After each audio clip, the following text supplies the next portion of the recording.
Welcome back, everyone, and this is the continuation of the series on Karl Marx. And in this lecture, we are going to study the labor theory of value, the theory of surplus value, theory of subsistence wage, how capitalism has its own seed of destruction, and we're also going to discuss the revolution and the proletarian dictatorship. And in the next lecture, we are going to see what the communist society is, what are the merits of the Karl Marx theories, and what are its weaknesses. So let's get to the lecture. What is the labor theory of value? This is actually not the original work of Marx, but still he, you know, starts his theory with the labor theory of value. And what the labor theory of value states is that the exchange value or the price of commodity is determined by the amount of socially useful labor put in the production. So what does it mean that when the price of the commodity is actually determined by how much labor has been put into its production, that how much hard work or efforts have been put by the laborer into the production of that community. So this is what the labor theory of value. And Marx excludes the efforts of entrepreneurial and ownership nature. When determining the price of the commodity, Marx does not, consider or gives importance to other kind of efforts that can be made in making commodity socially useful or increasing the price of commodity, like when you advertise your commodity, or but our ownership nature efforts of ownership nature include the machinery or the means or the modes of production that are owned by the capitalist class or the ruling class or the the owner of the industry, its raw material that's being provided by the owner, the techniques and the technology that's provided by the owner, the advertisement of the product later, and the everything, the packaging and the selling of the product. Marx does not give any importance to all of these factors when determining the price of commodity. He just says that price of commodity is determined by how much efforts and how much labor the laborer has put into its production.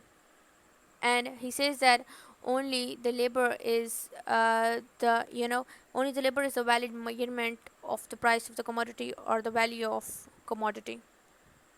And because labor is the one thing and one property that is common in all that is common in all the products or the commodities. So labor is the only value that is common. So this is what the labor theory of value suggests, that it actually asserts and tries to endorse the importance of labor. Now the next thing we have is the theory of surplus value. Now what is the surplus value? For the ones who do not know, actually the surplus value is the difference between what worker produces and what he receives. In simple terms, uh, the if a commodity is sold in a market with the price of 10, worker has produced this commodity which has a market price of 10, and what worker gets as a wage is 5. Now what we see is that 10 minus 5 rupees is equal to 5 rupees. This is what the profit is, this is what the surplus value is, and this is what the ruling class get, the profit from every product. So the difference between what a worker produces and what he receives is called the surplus value. So what the theory of subsistence wage tells us, that worker receives only subsistence wage. Subsistence wage means that the worker will get only that amount of the salary which will be enough for him to meet his ends, like to spend his life as as a mediocre. He doesn't get more than that, just the subsistence wage, which is the wage that is necessary for his survival in a society. So this is what the theory of subsistence wage says. And let me mention, please turn on the caption or for the subtitles. Now, uh, the thing is that the worker cannot escape from this system. Why is that so? Because what worker has to offer. What worker has to offer is his labor, and we see that labor is actually in the supply of labor is high, and when the supply of something is high, its value is low, its value decreases. This is the basic principles of economics. So the worker has the labor to offer, and his labor is in surplus value, is actually in a high supply. Therefore, uh, you know the industry is kind of hire the workers on low wages because there are a lot number of workers outside in the world. What else is that the capitalist is also victim, and the capitalist system, because of the competition for the surplus value. Now, how capitalist is also victim, because over the period of time the new technologies develop and the production units are larger. Production units get larger with high technology, and for the investment in such production units, the capitalist needs to have high capital. Capital is like, uh, I'm using it in terms of money. For so the capitalist needs to have more capital to invest in, to have these larger production units with high technology, and for which having a high capital he needs to have and generate a more surplus value, because this is his source of income actually. So he keeps on exploiting the labor by giving him low wage and by generating more surplus value. What else is that, even if a capitalist, humanitarian sentiments arise in a capitalist, and he thinks that okay, I should work for more for the labor rights, and he decreases the working hours, and he increases the wages of the laborers, and he increases, and he um, he makes sure that the working conditions for the labor are good and well. So in all these, on all such things, and he's not even generating more surplus value because he's giving you know more wage to the laborers. So he has now low surplus value, and at the end of the day he will just become one of the members of the proletariat class as a result of his loss by considering proletariat class. He'll become the member of proletariat class. So, as a result of his humanitarian sentiments for the rights of the laborers, he will end up being a member of the proletariat class, because, as in a competition with the other capitalist uh, ruling class, he will be left behind. So, this is how he cannot even, capitalist is also a victim and captive of this capitalist system. The next thing we have is that capitalism has its own seed of destruction. This is what Marx says, that like every other system of production or economic system, capitalism has also its own seeds of destruction. So, what Marx says is that before going to revolution, or before going to the next stage of development, the next stage of the relations of production and the modes of production, the current system must resort to every technique and tactic for enhanced production. Now, the current system, if it's capitalist system, it must use every technique, every tactic, every technology for the enhanced production of its commodities. And for this also, there will be, more accumulation of capital. The system should, there should be more surplus value and enhanced techniques. So all these things should be done before there is a revolution. And what is also that in advanced stage of capitalism, we see that there is a declining rate of profit. When the capital amount of capital increases, its value decreases. And when a supply of a thing increases, its value decreases. Now the value of the capital has decreased. So as a result of which, the capitalist class or the capitalist needs to generate more surplus value, needs to generate more profit, and to have more capital in order to invest. And for increasing their profit, they also use the labor saving machines.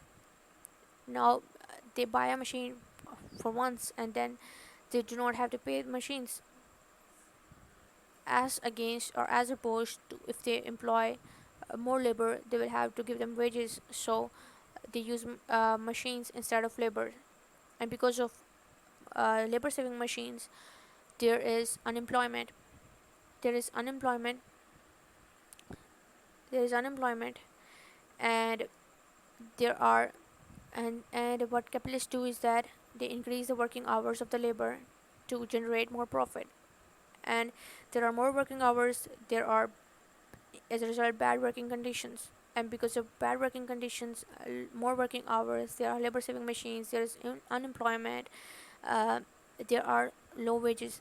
They give them low wages to increase their profit, and which results into large proletariat class. The proletariat class is increasing over the period of time, and the capitalist class is decreasing. The capitalist class is becoming smaller, and the proletariat class is becoming larger.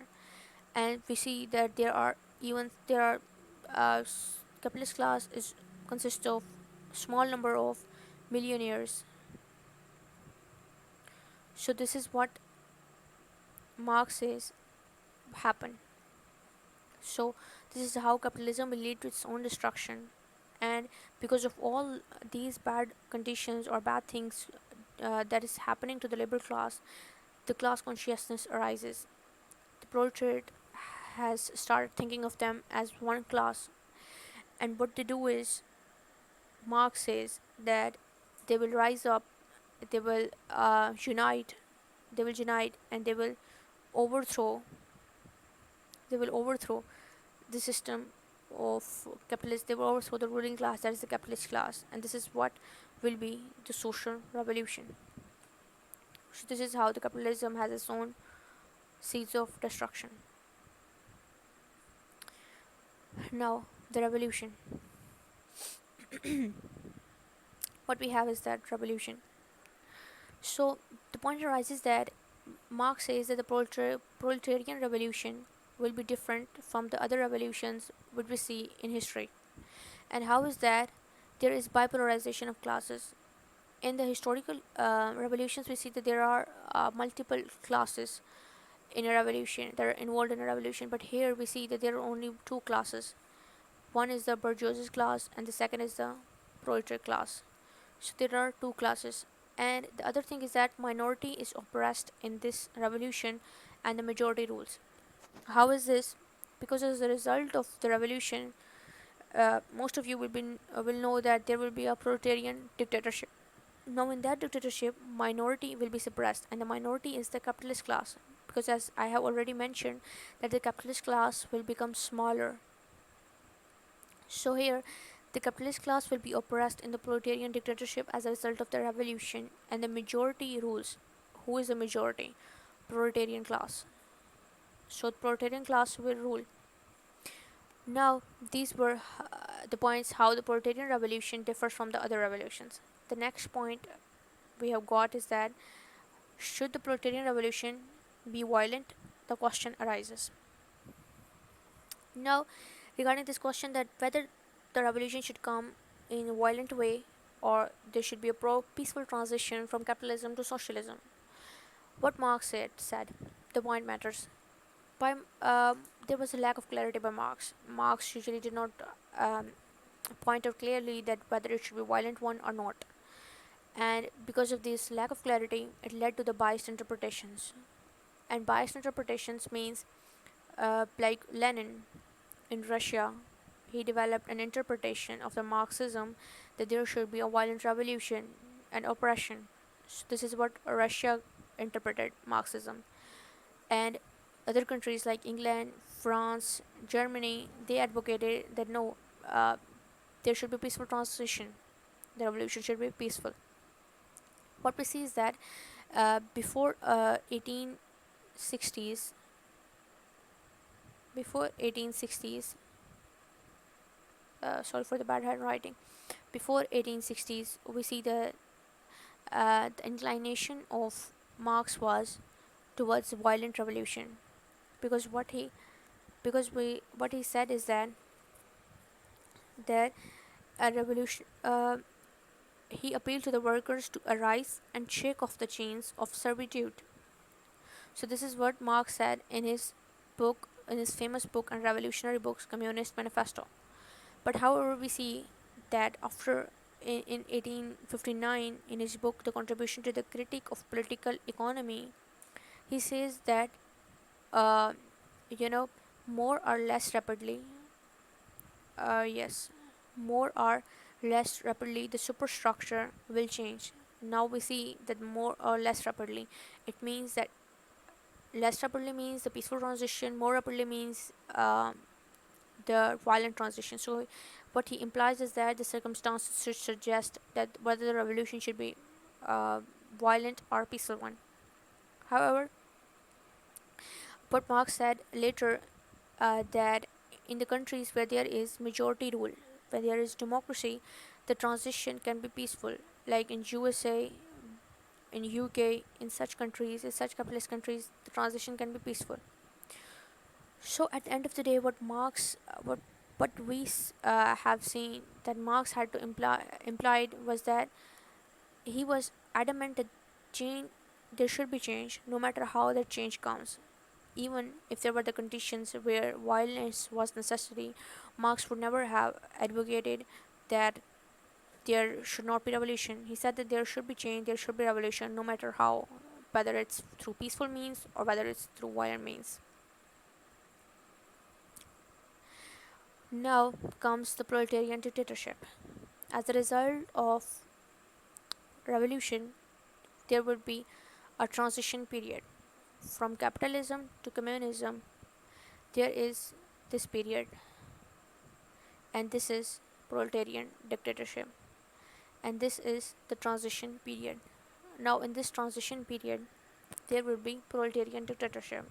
And what proletarian dictatorship means, the oppressive rule of the proletarian class, the working class, the labor class.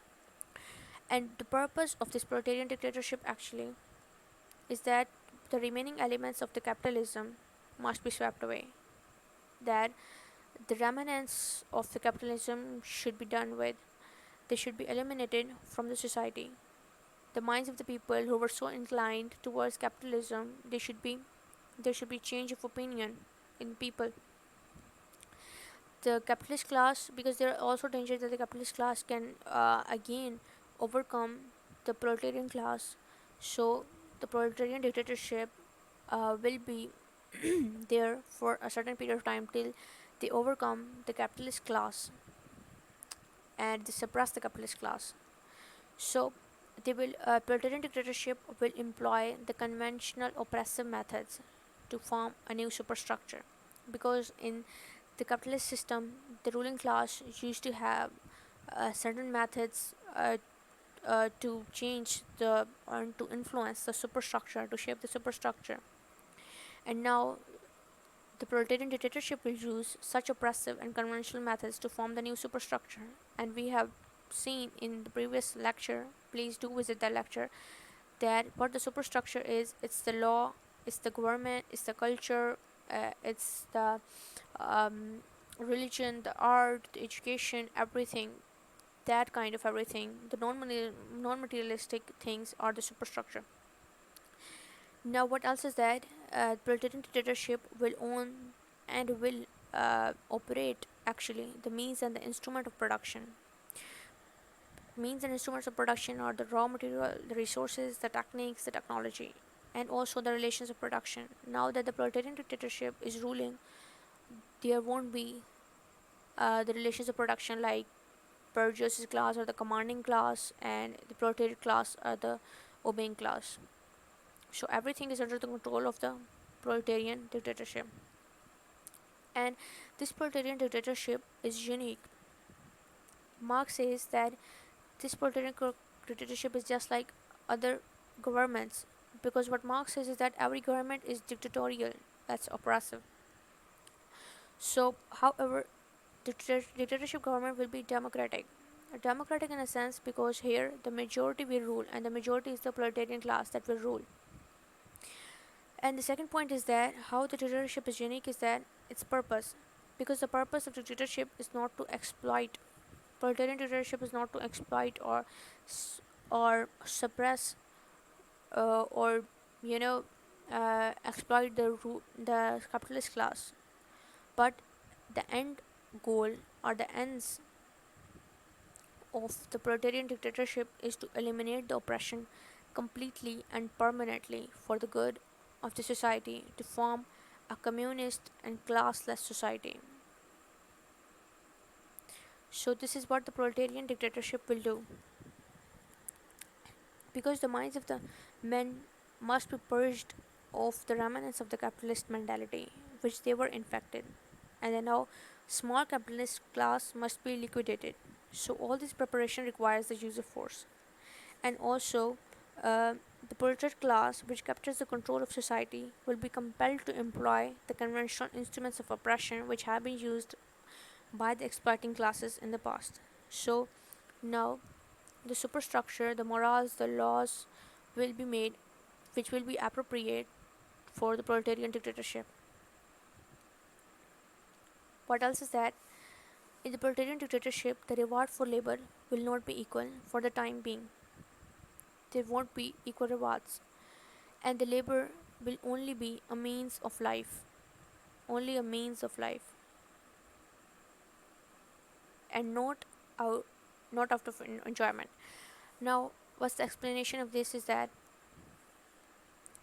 even when in the transitional proletarian state, in the early stage of the proletarian dictatorship, labor will still be used as a means of life, as for getting the subsistence wage, and the people will be compelled to do it because they have to survive and they have to earn, and they will not do the labor out of enjoyment because they will not do the labor because they are enjoying their work.